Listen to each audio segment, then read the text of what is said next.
your first convention, whenever you were trying to do the convention. Yes. All right. How did you base your time off of? Because I know me, I'm still kind of trying to get to the point where I can draw a picture in a day. Oh, okay. So are you talking about how did I Space out your time and whatnot, especially if you're doing it first time. Okay, if this is your first convention and someone asks you for a commission, just take that one commission and, just work on it. I mean, it's kind of hard to answer the question because everyone's so different. Yeah. But usually I'll take all the commissions, and I draw really fast, so it's kind of hard. But I would just start on that first commission and then see, what's your pace, what you're comfortable with. If you're not comfortable with it, just start selling prints. Or you can actually offer to do either portraits or original characters or both. If someone wants to do a portrait and you can't do portraits, just tell them, like, I actually can't do portraits, but I can do original characters. And of course, when you have to object something, like if someone asks for a portrait and you can't do it, just mention what you can do. Like, don't ever just say, I can't do portraits. You want to add that, but I do original characters. Sorry. The timing thing, what I did on my first one was I took the first one and I did it completely before I took any more so I could find out how long it took me to draw it. Yeah. And I also draw pretty fast.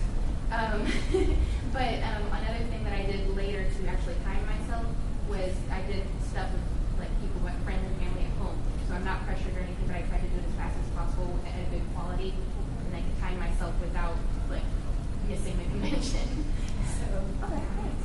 Yeah, she mentioned that she usually does commissions of friends and family before the con. That's a great way to gauge how fast you can do this stuff. Are there any other questions? Yes. You mentioned using your time at the con as a way to gain followers and promote your work. Yeah. How do you make money away from the con, like when you're not selling at a con? That's an awesome question. Thank you. I was going to cover this. I totally forgot.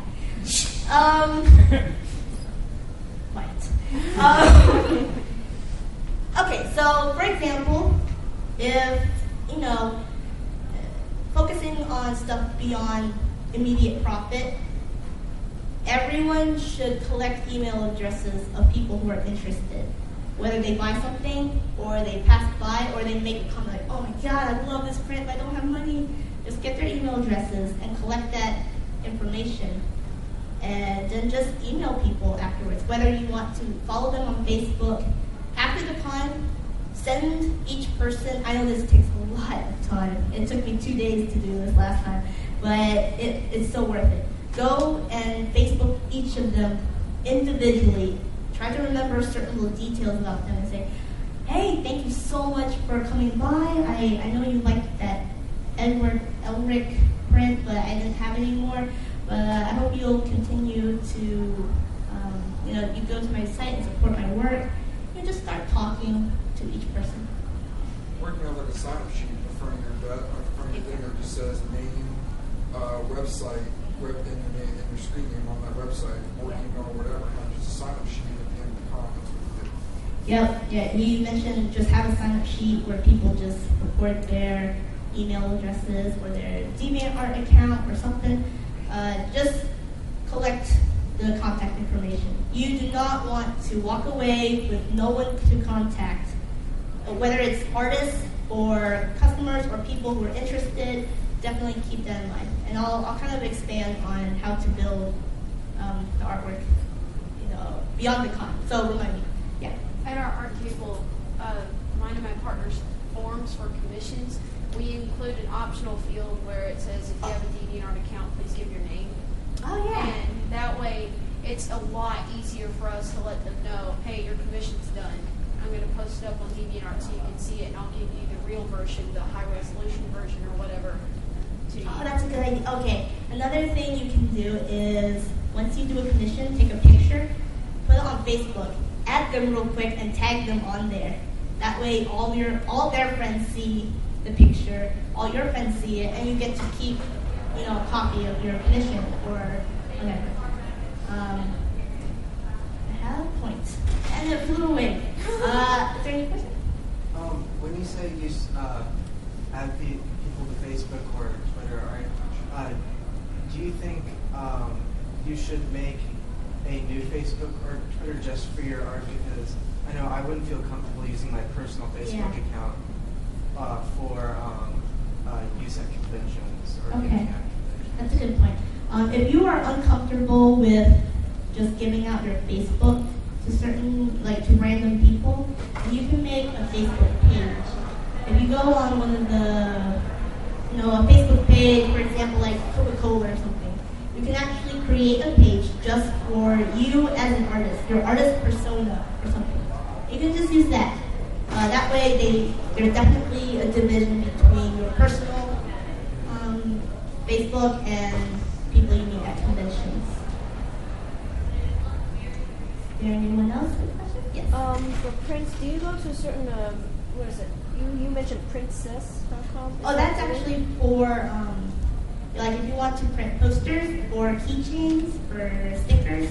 Actually, for prints, you can do, you guys are going to think I'm really cheap, but you can actually go to just Walmart and get a bunch of them printed on photo paper. Office Max is better. Office Max is 59 cents for color on photo paper. Office Max, 59 cent color photo paper. But for like poster size stuff, you have to go to a specialty place. Well, actually, if you there is an offering at Walmart where you can print on a poster, a smaller poster for like $2. Like it doesn't have to be expensive at all. Yes. Have you seen in your experience people like large prints over smaller prints, or is it vice versa? Which do Really people tough. usually prefer? Well, I've seen that if you put your best work on the big ones, people will buy them. But there are always people who just ran out of money, or they want to buy something in the dealer's room. Always have small prints of your work as well. Yes. Also, the small ones are good because people have to travel away. Oh yes, and you have to. She just mentioned that maybe a person won't buy a poster print because it might be a hassle to carry around all convention. Also utilize the people that are around the room. Like at one convention we were at, there was a dude that had a actual poster printer at one of his tables that we just went over like, hey man, can we actually bring some of our customers over there just to print out posters? Yeah. And we charged them an extra, what, $10? Oh yeah, okay. This was awesome. But there was actually a guy at one of the conventions I was at, and he had this huge, large format poster printer, and he was charging $6 for a poster, and I would make the poster and then mark it up and sell them for $25. So, definitely go to other tables and see what they offer. See if there's a Kinko's in the area, see if there's any sort of place where you can get it printed and just mark that baby up. And usually artists have love for other artists, so they don't usually charge. Yeah. Or they charge very little. Exactly. Any other? Yes. How good should you be at copying art styles? How good should you be at copying other people's art styles, like Sailor Moon's or Oh, I mean, do you mean fan art or the actual art style? or like fan art? I mean, you wouldn't want to just copy anyone's, but fan art, it helps if it looks like it came from the Okay, well, there's actually, I actually like it when people interpret different characters in their own style. Huh? Put it on flavor. Yeah, because the point of fan art is that it's someone who is interpreting whatever character or series this is. So I think it's always cool when people actually use their own style for the artwork. But you can emulate the art style and canon, like the canon art style, and people go nuts over that too. I mean, I don't think it makes a difference either way, as long as people like your art style. And I can't come up with a single style that no one likes. With a lot of fan art, you're not selling the art work, you're actually selling a picture of the character. It's the character fan art type deal you're not selling the original style it was drawn in. Can you repeat that? With fan art, what you're doing is you're selling a picture of the character. You're not selling the style of the character was drawn in. Yeah, what she said was when you are drawing fan art, you're actually selling the character, not the style it came from. Whoa. Naruto. Someone's getting called. Yes. Sorry. I guess the main thing I've been looking at, like year to year, there's always something really big and really popular. And how do you adapt to the changes and things that are very popular from year to year? The timing of it all. That was something I was going to cover. Do not, if you're going to do fan art, don't do a series just because it's popular. Alright, I'm going to get a lot of boos for this, but I'm not a big Naruto fan. Don't throw things at me. Whoa, It's okay. Well, it depends on why you're not a fan, I think. Let's not go into that.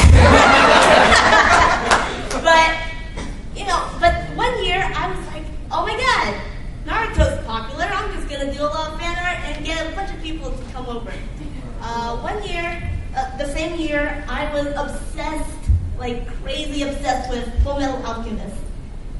And even though I had all this Naruto art up front, right there, I had my FMA art here. And people who would come by who were big Naruto fans were just gravitating towards my FMA art.